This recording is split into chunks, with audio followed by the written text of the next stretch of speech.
କରିଛନ୍ତି 3,500 କୋଟି ଟଙ୍କା ଆଗରେ ବିନିଯୋଗ କରାଯାଇସାରିଲାଣି। ସର୍ବନିମ୍ନ ମଜୁରୀ ମାନ୍ୟବର ମୁଖ୍ୟମନ୍ତ୍ରୀ ନବୀନ ପଟ୍ଟନାୟକ ଆଉ 5T ଅଧ୍ୟକ୍ଷ PK ପାଣ୍ଡିଆନ ମଧ୍ୟ ବହୁତ ତର୍ଜମା କରି ଏକ କାରଣ 100 ଟଙ୍କା ମଜୁରୀ ବୃଦ୍ଧି କରିବା ପଡ଼ିଲେ ସର୍ବନିମ୍ନ ମଜୁରୀ ବର୍ତ୍ତମାନ 450 ଟଙ୍କା, ଅଣକୁଶଳୀ ଏବଂ ଅର୍ଦ୍ଧକୁଶଳୀ 5 ଟଙ୍କା, କୁଶଳୀ 550, ଉଚ୍ଚ କୁଶଳୀ 6 ଟଙ୍କା।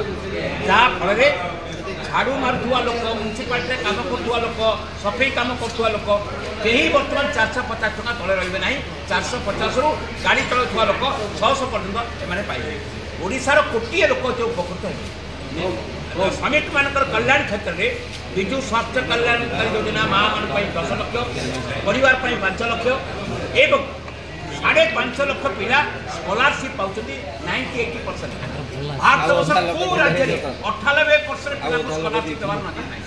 এটা নিয়মিত চালিব, এটা শ্রমজীবী লোক একরে মজুরি গ্যারেন্টেড হল, 2রে স্বাস্থ্য গ্যারেন্টেড হল, পিলা পড়া গ্যারেন্টেড হল। ইয়ে প্রকার নিশ্চিতটা ভারতবর্ষর অন্য কৌশি রাজ্যের এত বড় কল্যাণকারী যোজনা কার্যকারী হয়ে পার না।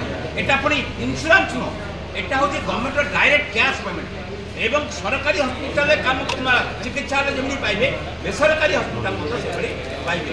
গোটে গরিব লোক সে আপোলো আমির